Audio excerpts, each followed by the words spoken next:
morning, everybody.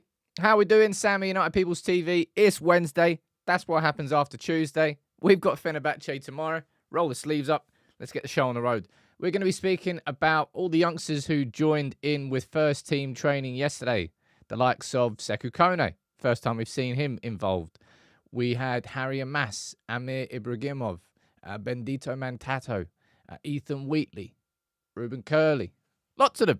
So I'm going to run through. We're going to have a conversation about them and maybe which ones we can expect or hope to see in the Europa League squad tomorrow. I believe there's open training that is going to start around about now. So during the show, we should probably get some updates from journalists who are there, of players who are involved in training. All right, we'll run through that.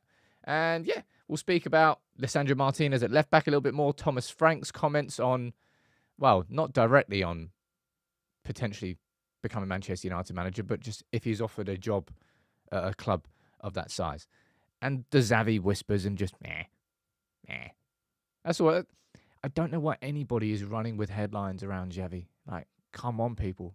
You can't be angry at the media and then do that. Yeah, you just can't. All right? Let me see who's here from the member gang, from the mod gang, and then let's get this show on the road. Good morning to you, Hydro. We've got Pyro, who's here from the mod gang first. We've got Carl. Good morning to you, dude. Josh, you're there too. T, I saw you at the start of the show. Always get beaten to the chat by T and Carl.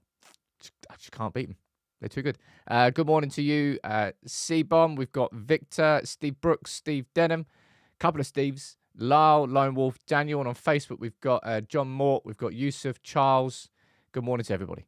Hope you have a good show. As always, please do fire in your comments and your questions, and I will try and interact with as many of you as I possibly can. All right?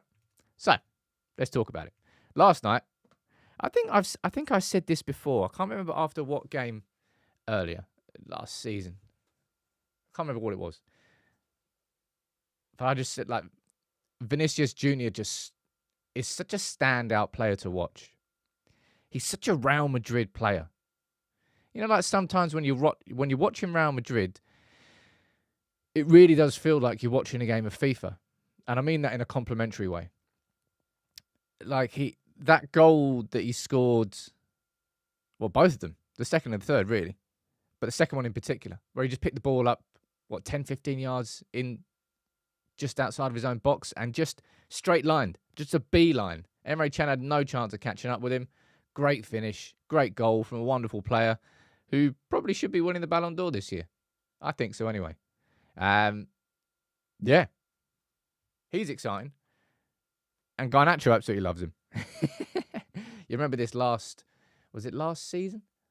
That's where there was a picture of them two with a shirt. Anyway, Garnacho, clearly.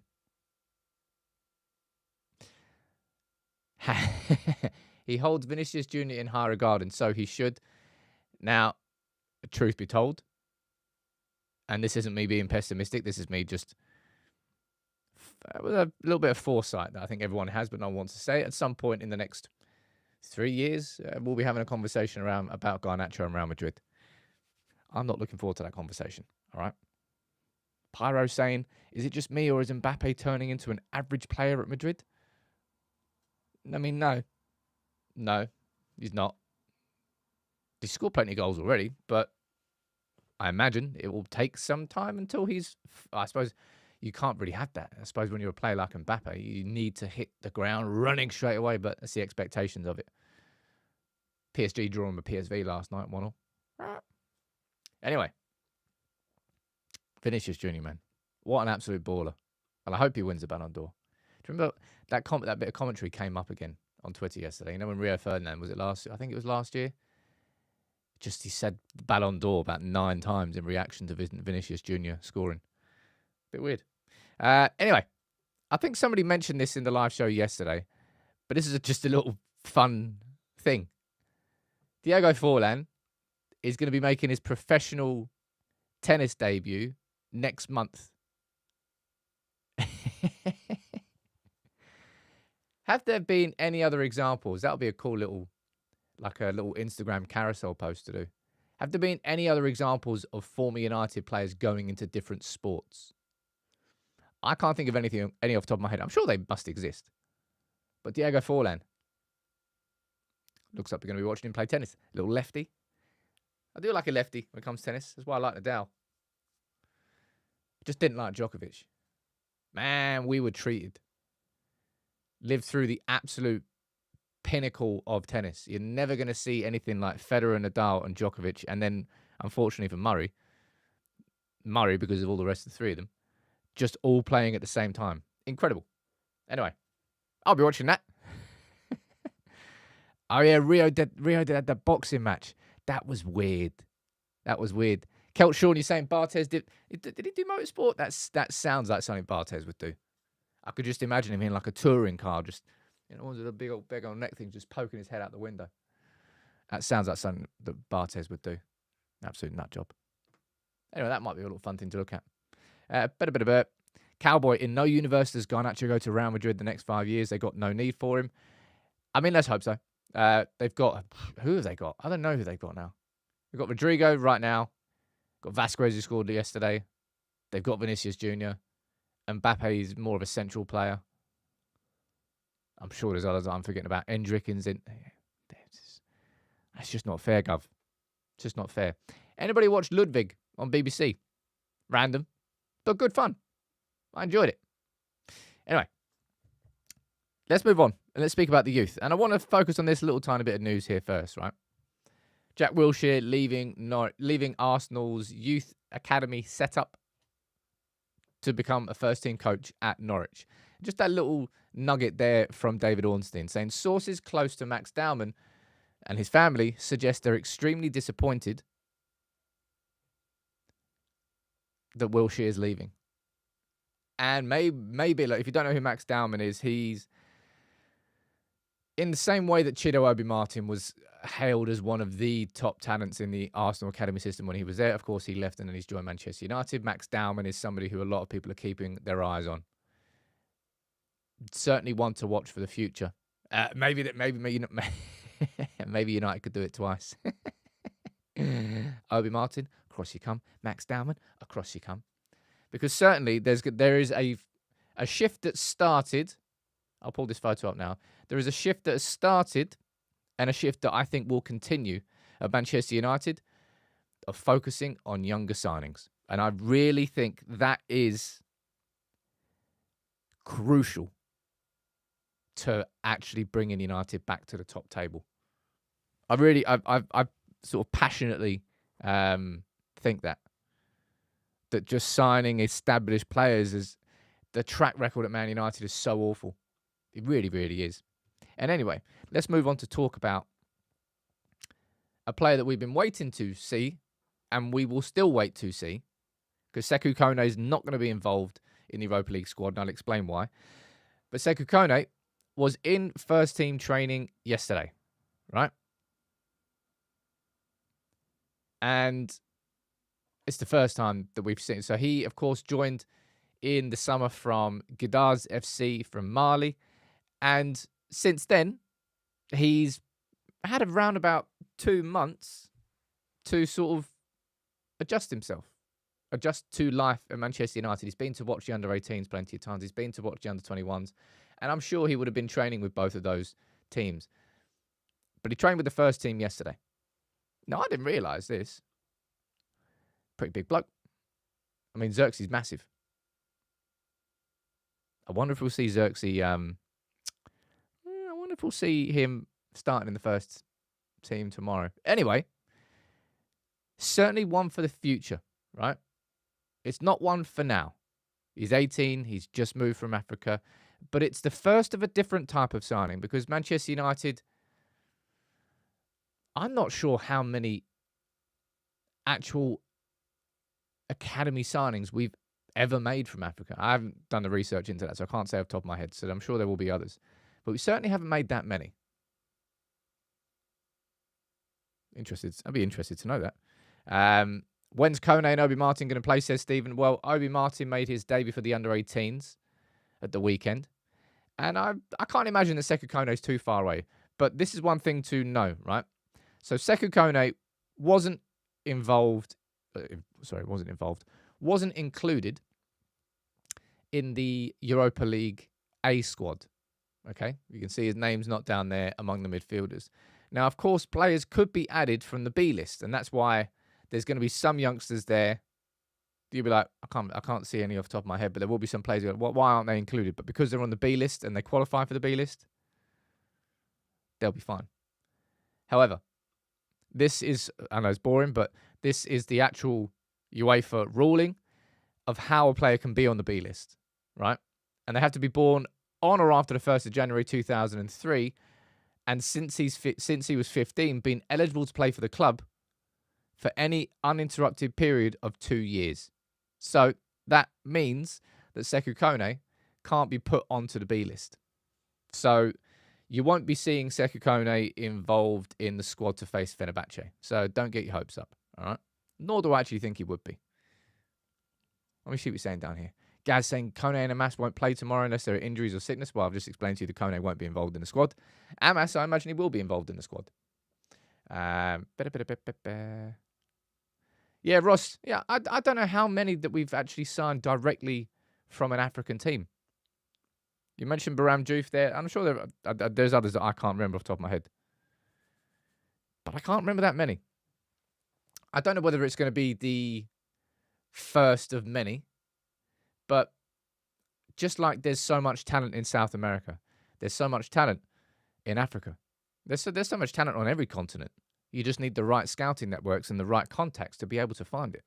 And that's why watching the Under-17s World Cup, that's where United first started to see Sekou Kone. That's where he really impressed. But on top of Sekou Kone, he's not the only youngster who's trained with the first team yesterday, right? And there's a couple of names here that you'll, of course, both know about. Both know about? You'll know about both. Harry Amass there and Amir Ibrahimov. Now, Ibrahimov is somebody that there's been excitement around Ibrahimov probably for about 2 years now. Like the whispers started quite early with him. Now, last season, along with Shea Lacey, had a fair amount of injuries. So it was a broken season for him. And he's really started well with the under-18s. And I think he's playing with the under... Is he playing with the under-21s yet? I can't actually remember off the top of my head. Manucho. Jeez, I forgot about Manucho. Anyway, Ibrahimov training with the first team. I don't expect to see him with the first team squad. Harry Amass, on the other hand, feels like now could be the time that he is involved in a matchday squad. I've seen whispers and murmurs, and I've seen people trying to dig. You know, when I got a bit annoyed last week when I saw all the other channels running with a headline of Mainu's injured for X amount of months or anything off the back of one Twitter account. And I said, look, and I don't know why people are trying to dig me out on this.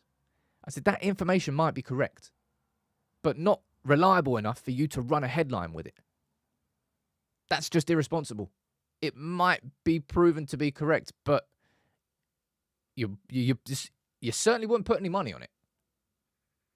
So why would you trust it enough to do it? Yeah, that's what annoyed me about it. And the information was correct. I didn't say it was impossible for it to be correct. I said it's not strong enough for you to run with headlines and tell other people. Not until it gets corroborated by more reliable sources, which of course it did. Ibrahimov, I'm excited about him. Shea Lacey, I'm excited about him. Harry Amass, it's mad, isn't it? Harry Amass is only 17. I actually had to change the age on the thumbnail. So I forgot he's still only 17. It's just that he had such a good breakthrough season when he joined last season from Watford, came into the under-18s and just settled there straight away. Really, really good. Let me see what you're saying in the comments. Gus, you're saying, would you prefer Amass to be given a chance for the first team squad or Alvaro Fernandez returning to play United at left back? Well, Alvaro Fernandez is now clearly more developed than Harry Amass is. And development has been the reason that, so far, Erik ten Hag and the coaching staff have kept him away from the first team. I don't think it's a case of just like Amass needs to run out in the first 11. It has to be, and this is what annoys me so much about certain games or certain situations. The perfect time to bring on a youngster for a debut in a Manchester United shirt is when we are 3 goals to the good with 20 minutes to go. That's like ideal situation, right? It's an environment where there shouldn't be too much pressure. You can get used to playing in front of the crowd. You're playing for the first team, but you've got a 3-goal cushion. You can just protect it. That's a good introduction. And that's why I was even skeptical about Amass playing against Brentford, because of the pressures of that game. I thought, by the way, Lisandro Martinez played pretty damn well at left back, and we'll speak about him next.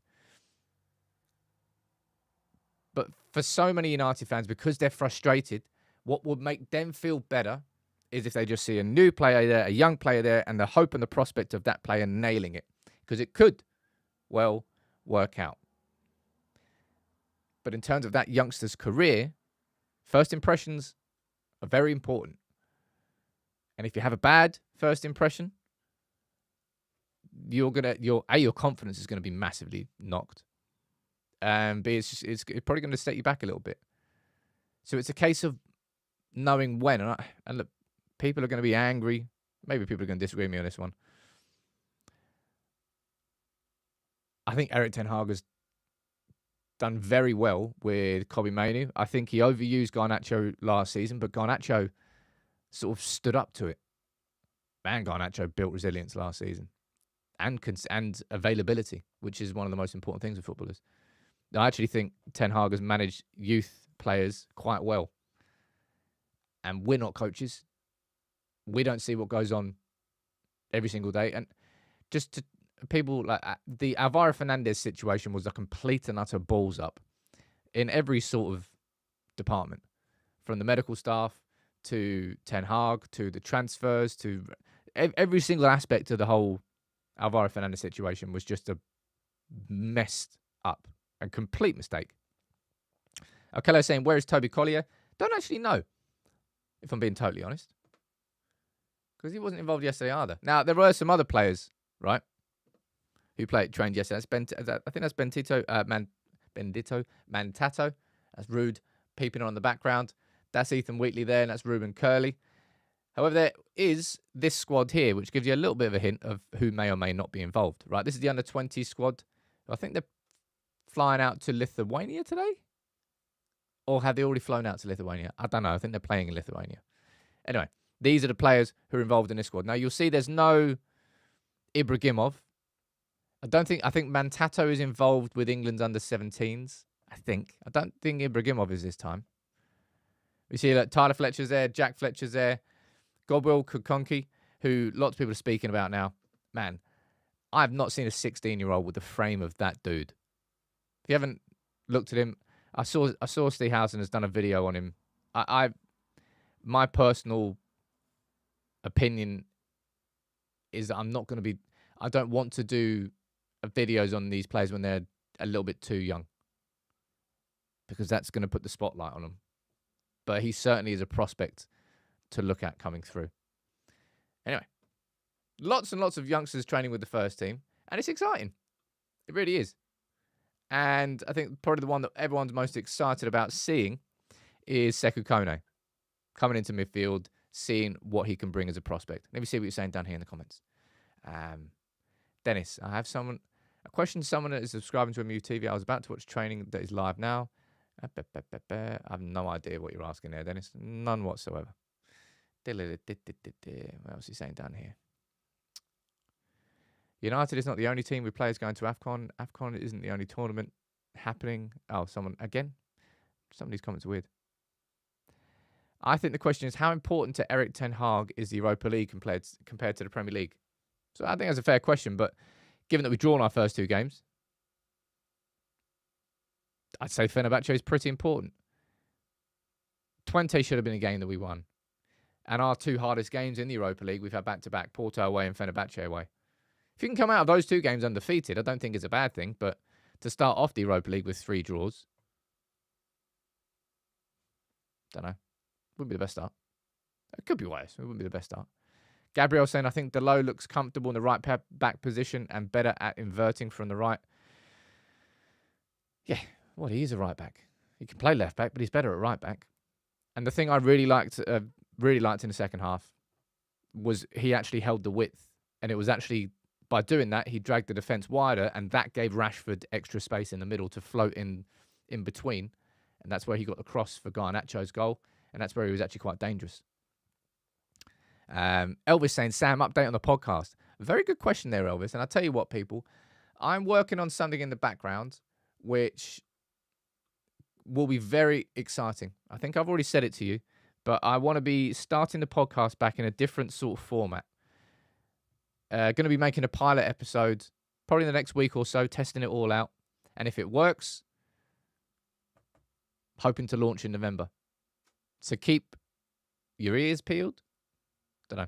I'll let you know if or when it's going to be starting, but the plan is to bring the podcast back very soon in a different sort of format. But then on top of that, if that then goes well and is successful, that's when I want to start bringing all the interviews, because I used to love doing interviews. I think doing interviews is one of my favorite things to do. I don't really have this, bit my lip there, don't really have the space or the time to do that on the main channel because of everything that happens with the games. So to have a podcast, that might be the perfect place for me to be able to do those interviews. Maybe speak to former players, maybe speak to journalists, maybe speak to some scouts, speak to people involved. I think that would be really, really cool. JVD, that's a nice little message there. Professional sound engineer. Jeez. Mate, drop me an email, man. Anybody who works in any sort of professions that wants to get involved and is part of the community, then please always reach out to me. Some people have done that before and they're now paid by me to help with the channel. It's cool. If you can do that from a community perspective and build out from it, I think that's wicked. And from a community perspective, I've said it to you before, but I really am building some new stuff out. It's going to be exciting. Damien, you're saying speak to academy leaders. I've been trying to get an interview with Nick Cox for a long time. Unfortunately, so far, I've struggled to build a relationship with the club. I don't think it's the fact that they don't want to build one. I think it's just I'm not really speaking to the right people yet. It's quite hard to get in. Now, speaking about youth players and more youth players, you'll remember I did a video. I think it was that video when I said, look, I'm convinced that moving towards younger signings is part of a strategy that will really help United have successful windows far more often, right? And inside that video, I also ran through a list of some players that we've been linked with and players that could well be on United's list. And all three of these were on that list. Franco Mastantuono plays for River Plate, I think. He was on the list. Chris Rigg, he was on the list. Sver Nipan, he was on the list. These are the signings that, I don't know. Like that Lenny Yoro signing, I said it. That was the signing of the summer. That was the one that had the biggest buzz, right?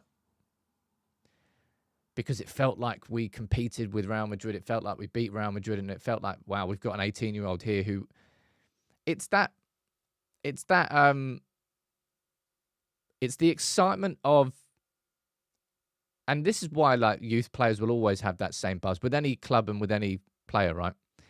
If somebody's got that quality at youth level, it's the prospect of what if. What if that player is going to be the one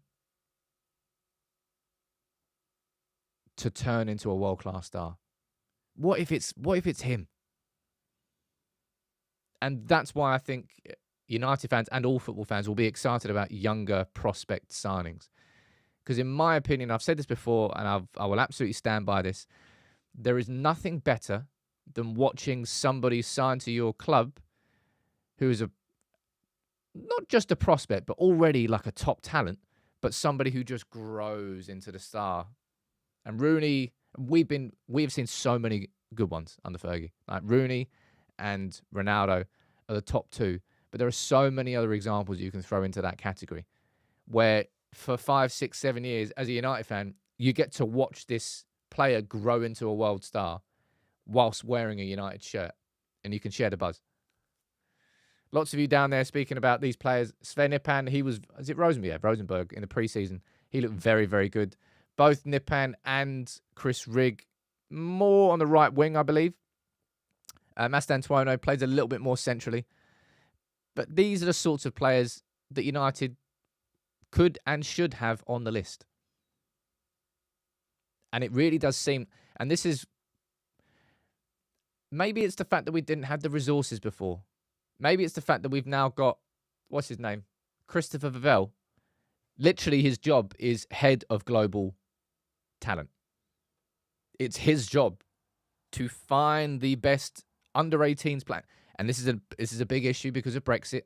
Remember that we can't sign players in the UK anymore under the age of 18, if I'm correct. And that example with the Norwegian who ended up joining Spurs, can't remember his name. I don't know why I always forget his name. But he came on trial twice to United. And we just didn't act. I've said this before. Information and scouting has never really been the biggest problem at United. It's been who's been in charge of said scouting and knowing exactly which one to go after and where to put the efforts in. And that's something that Christopher Vavell has changed. Someone sent a super chat there. What is it? Rex, you're saying maths isn't working. The poll says 88% of people have liked the video, but only 350 of you have. Come on, peeps. I either love you or we need to go on a break. It's your choice. Just drop a like on the video. William, you're speaking about Adam Wharton. Yeah, Bergvall. I always forget the bloody name. It's Bergvall. Adam Wharton is a name that Crystal Palace and Dougie Freedman, superb record at plucking excellent players from the Championship. Adam Wharton's had let's be honest, a shaky start to the season, but look at Crystal Palace. They're in a relegation scrap. Well, it's good for United. Might be good for United going after maybe Mark Gahey in the summer or Eze or Wharton because Palace have got some quality. And if you tried to sign any of those players in the summer, they would have cost a ton of money. Unfortunately for Palace, they are having a wibbly wobbly. Remember when they got offered like 18 million by Bayern Munich for Glasner? Don't think they're going to do that anymore. Gazzy Ledge. Gifting 10 memberships. What a hero. I love the badges. Do you like the badges down here? I'm glad I changed those. The little bronze ones, silver ones, and gold ones. There's some special ones as well for anyone who's been a member long enough. I think you get a green and gold one too. But yeah, younger signings. Just keep an eye out. Because there will be more. Lenny Yoro's yet to make his debut. Sekou Kone's yet to make his debut. Chido Martinez yet to make his debut. 18. Sekou Kone 17? Was he 18? I think he's 18. That's the point. We can't sign anybody who's under 18. Yeah, that's the issue. Damn, bloody Brexit. Brexit was fun. Right, let's move on. I did this video yesterday, which I thought was just a little bit of an informative video off the back of an excellent article from The Athletic that kind of lifted the lid a little bit on what the coaches do and who is in charge of what in terms of Ten Hag, Van Nistelrooy, René Hake, Andreas Georgeson, Darren Fletcher. What are the roles and responsibilities? So if you haven't watched it, go and check that one out. Yeah, quite liked it. That was yesterday's video. And there's Andreas Georgeson, peeping in the background, who is the set-piece specialist, but also gets involved in training too. Garnacho there in training, and you'll be happy to know that De Ligt is there. He's fine. He's training. And I've said it before, and I don't think it's rocket science at all. And I don't think it's Captain Hindsight saying it either. De Ligt is a player that United fans are really going to love. I really think so. Like, availability is a big thing, but actually, and this is something that's annoyed United fans for so long. Like, for example, the Luke Shaw situation. Some United fans feel that he prioritises being fit for his country more than his club, which I think might be slightly unfair, but like the Mason Mount, how has Mason Mount been missing for 3 weeks with a head injury?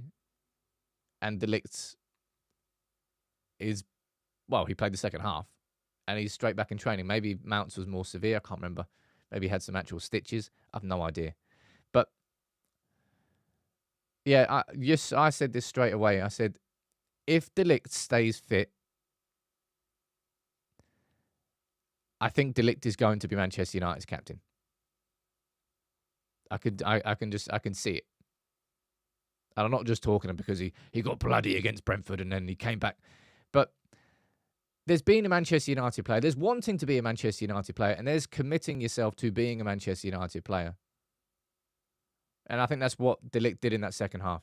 He could easily have... bit dizzy. I saw his... Oh, man, it's bleeding everywhere. All right, cool. Off you come. Didn't. And it just makes a difference. I think it makes a difference. Having players that actually want to go into a 50-50 properly. I don't think we've got enough of them. There are a lot of players that pull out. And I don't think De Ligt is going to be one. As I said, I think, so Mason Mount said you're saying concussion, and that's completely fair enough then. And I didn't want to use it against him. I'm just comparing the two. I suppose that is me using it against him. Either way, I like De Ligt. Now, off key, you're asking down there saying, when is Malacia coming back? How long is a piece of string? There's no point. There's no point me having a conversation. Malacia is probably closer to coming back than Luke Shaw is. Probably. I don't really know. Right?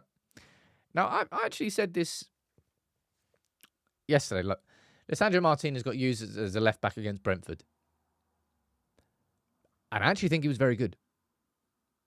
I think positionally, it worked. I think even playing out from the back, it worked. Because it allowed Dalot to go slightly further up. And then Manchester United had that back three of Martinez, Evans, and De Ligt as the back three. And you know now that United, when they build up out from the back, the main style is to drop into that back three shape. With the two centre-backs split, well, in this sense, a left-back splits and becomes one of the back three, whilst the other right-back in Dalot stays slightly further forward. And it really worked. Of course, Lisandro Martinez, if you were to expose him in situations where he had to cover a lot of space in the channel, then it might be an issue. But yeah, Petter, I think there's a possibility you might well see that. Martinez left-back, De Ligt and Yoro as centre-backs, and Dalot as a right-back. And therefore, the back three in the build-up would be De Ligt, Yoro, and Martinez, which is a significant upgrade. And it may well end up being this, right? Left-back is such a problem for us. Now, last season, who was our best? Well, not last season, really. There's no point bringing anybody out from last season. But Martinez has been the best centre-back at this club in the last couple of years. Certainly in his first season, he was unbelievable. And that's where he blended that timing with the aggression. That's what I'm saying. I don't think he's had that this year. I think Martinez's timing has been off. And it's made him look a little bit clumsy. In the first year, it was so on point. Like when he lunged, he got the ball. When he challenged, he got the ball. When he stood back at the right time. His decision-making and his timing was bang on. What do you think about the concept of Martinez ending up becoming more of a left centre-back for Manchester United? Maybe when Yoro comes through, and then you got Yoro, De Ligt, and then Martinez at left-back. What about that? Because me personally, I've moved on from Luke Shaw. I think Man United will move on from Luke Shaw in the summer. I haven't moved on from Malacia yet, but I'm not sure I ever see Malacia, just personal opinion, I don't ever see Malacia becoming good enough that he's going to become Manchester United's out-and-out first-choice left-back.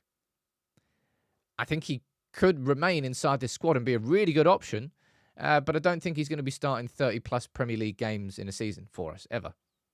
Even if he's completely fit. I think he's a player who will be a squad player that you replace and you chop and change. I don't think that's a bad thing, because you need everything. Richie, is saying, where does Mazraoui fit then? Well, Mazraoui and Dalot should be going toe-to-toe on that right-hand side. There should be two options there.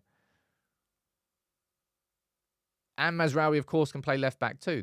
He's got the ability to be versatile and to cover. Kenny's saying, I think the partnership of Martinez and De Ligt doesn't work. They're too similar, hence why Martinez was signed as a replacement at Ajax. The point I would say they are too similar is they are both aggressive defenders. One is, they both want to be on the front foot. They both want to engage in the duel. And that's why Yoro is going to be a good partner for both of them, by the way. Now, Jonathan, that's an issue. Martinez isn't quick enough at left back. He doesn't like being left in isolated spaces. If you go back and watch some of the highlights, I don't know why, sometimes people do. If you watch how Martinez defended against Mbeumo, against Brentford, went very close to him, went very tight to him, because he didn't want to allow him to run at him with pace. Because if you do that, then he'd get exposed. Pyro saying positioning-wise, Martinez knows what to do, so it's not a bad idea, but I like to see Madrid. Obviously, Madrid is the athlete. Kino, you're saying play 5-3-2, 3-5-2. Same thing. I mean, it could work, but United aren't exactly flush with centre-backs, so the idea that we would start three of them, well, we'd be balls. We wouldn't have any backups. So I probably don't think we were going to be doing that. Josiah's saying we haven't seen... Have we not seen Mazraoui at left back? I swear he's played there. Or has he just played right back? I can't remember. Maybe not. Either way, I don't think this is a terrible idea at all. Martinez again tomorrow night playing left back against Fenerbahce. Of course, you're going to get a game where there's going to be a winger saying, well, Martinez is there, play balls over the top, make sure they play with a high line and expose that. And you might well see him get exposed. Certainly if you're playing alongside Johnny Evans, who hasn't exactly got the legs to cover that space in behind either. But it's just an interesting one, right? Just an interesting one, I think. More like I watch this space on Martinez and see where he plays, right?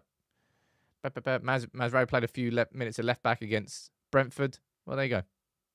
So not that long then. Not that long. Nicky saying, when is Madrid returning? We don't know. He was in first team training last week. It's been 18 months. I don't know how you bring Malacia back into the first team environment. What do? Like bring him on for 10 minutes at the end of a game and then work backwards from that? Probably. Sam, you're saying, who would you pair Ugarte with? I'm guessing you're talking about Fenerbahce. I will do that in my Start 11 video. It's going to go out at lunchtime today. All right? Because there are definite questions for this team that we need to play against Fenerbahce. First things first, if I see United play the chaos away European football, then I want to slap Ten Hag upside the head. Can't do that approach anymore. So there has to be differences. Anyway, let me quickly move on. You can see I'm nearly 40 minutes into the show there today. And this is when I will mention murmurs about Xavi. I don't think there will ever be a moment. Well, maybe if United were in the top three and we were chasing, there will rarely be a moment though where there aren't whispers around the position of being Manchester United manager. Now, this all the noises come from the Daily Mail yesterday. Chris Wheeler saying that Manchester United have intermediaries have made contact twice in the last few months. Well, that covers a rather large period of time, doesn't it? But Xavi's name came up, if I remember correctly, before the FA Cup final, as did Thomas Franks, Mauricio Pochettino, Thomas Tuchel. Don't know what else. And I saw this yesterday as well, like, as if anybody is giving oxygen to articles that are suggesting that Xerxes might leave and Xerxes might go back to Juve.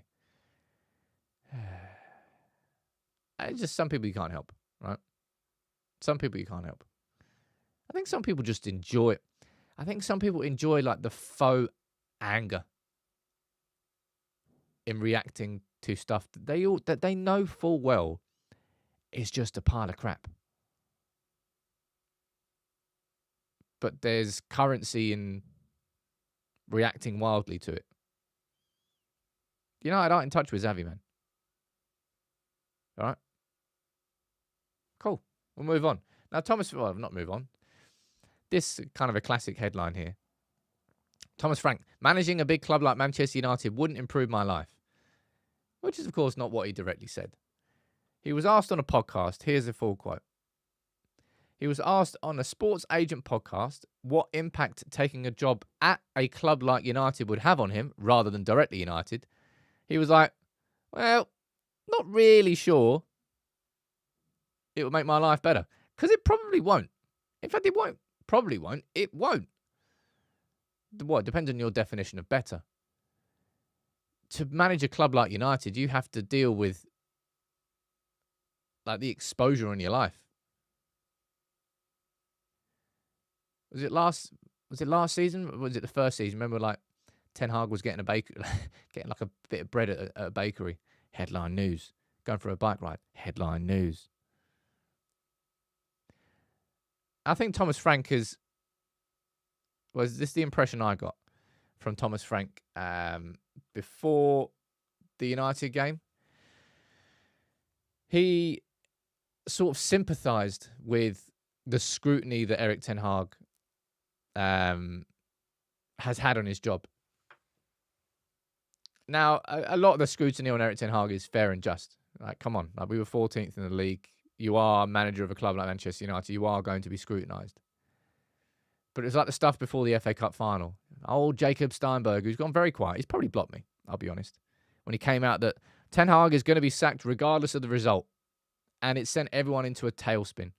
And I was like, do I cover this news? Like, I feel like I don't. But I did because I felt that The Guardian and Jacob Steinberg were trustworthy enough. Yeah, about that, mate. But that meant that the whole 48-hour build-up to Man United being in the FA Cup final against City was all about Poch being interviewed and Frank being interviewed. And I thought Ten Hag handled himself so well that day. Before the game, after the game. Yeah, he really handled that well. And you saw him in the Football Writers Association. The awards that happened this week. And then Ten Hag's there with a big smile on his face, being sarcastic, telling Neil Custis, go on, then let's switch job for 2 weeks. He doesn't really seem to get fazed by it. But it must be impossible not to be affected by it. I think it's important that a Manchester United manager has the ability to not be fazed, but not to the point where you are delusional and you won't listen to what other people are saying and where there might be problems that things could be fixed, which certain managers certainly go down. Anyway, Thomas Frank didn't say that managing Manchester United would improve his life. He was just asked a question about that, and then the Times have taken that and shoved that into the headline. What was he saying down here? Glad this is being brought up. It's worth mentioning at the end of the show.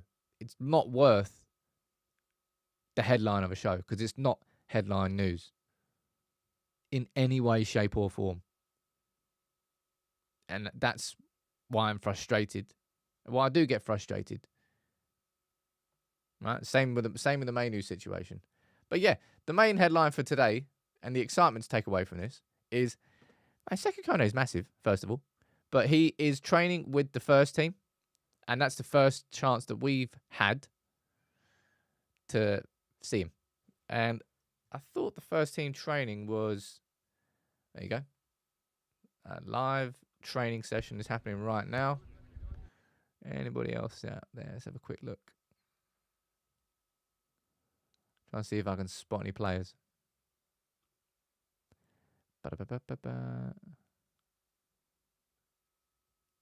There's loads of them. Can't really see them. But I think the pictures are going to come out at some point soon. Last couple minutes of the show, as always. Please fire any questions, any comments, anything you think I haven't spoken about. Gaz, you're saying you would rest Højlund tomorrow. Hell to the no. No way am I resting Højlund tomorrow. We need a win, man. And he looked good against Brentford. This may well be the game where you get to see Højlund and Xerxes playing in the same 11 together. Dennis is saying, to be honest, Xerxes is a talented player and can bring a lot.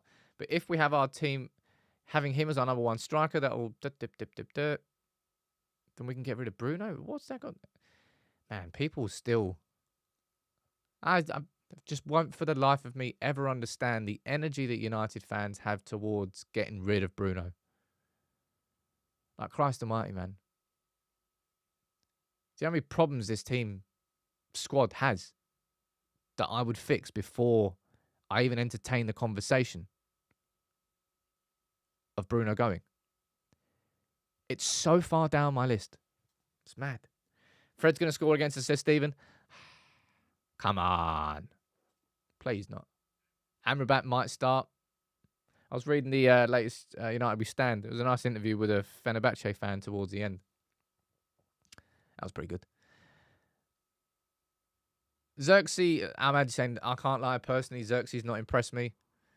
Xerxes has impressed me in some ways, and then other ways he looks very cumbersome. That's what I would describe him as.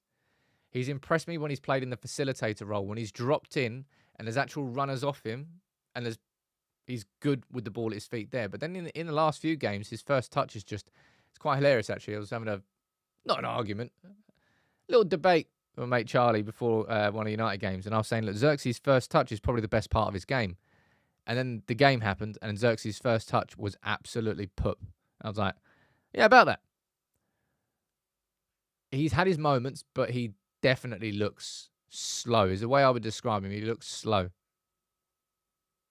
Everything seems a little bit difficult. That's why I think so anyway. Mate, it's Saint-Maximin of Fenerbahce. I did not know that. He was a good player at Newcastle. What are we saying down here? Ericsson in the number 10, and then we're beating Jose. Mate, Jose would love to win this game. Mourinho is going to be so hyped for this game. So hyped. And it's away in Istanbul, and it won't be easy. But I'm looking... Jeez, part of me is looking forward to watching United play. Part of me is terrified because we're playing away in Europe again. And I don't want to see the same film again. I don't want to see a 4-3 win madness. I don't want to see a 5-4 loss madness. I just want to see United play with the same sort of measure that we played in the second. Look, because you can play aggressive as you did against Brentford, but you can still do it in a composed fashion. That's not how we played away at Copenhagen or Galatasaray or Porto. It's just chaos. It's chaos, and I don't want chaos tomorrow. I really, really don't want chaos. Oh, man. How you doing down there? It's the man himself. I think we haven't done this one. Nuruddin's gifted 50, so I've got to press this button because we haven't had a light show in here in a while. It still works. Talent for Garnacho! Oh, wow! Oh, wow! That is one of the great goals in front of a stunned Gladys Street. Man. I love that bit of commentary. I love you too. I love everyone. Nuruddin, big up to you, man. Always supporting and always helping the channel. Yeah, fingers crossed I can get this podcast coming soon because I think you'll really enjoy it. There's a definite gap in the market for something that I think I can provide. That's what I'm going to try and do. Now, lunchtime today is going to be my starting 11 video and prediction for the Fenerbahce game. Now, I got Brentford spot on. I think 3 times this season now, I've actually got the score right. Must be a record for me. What are we like? 8 games in? 9 games in? 10 games in? Don't know. 8 in the league. 1 League Cup. 2 Europa Leagues. 11? 3 out of 11? Oh, that's not bad. That's not bad. All right, here we go. Right. Just before we leave, we're starting to get some whispers. Johnny Evans is a doubt versus Fenerbahce. Says who? Man, I'd love to be in Istanbul. Mate, if I was in Istanbul right now. See, I can't trust myself. Right, so this is what the reports are saying. Just before we finish.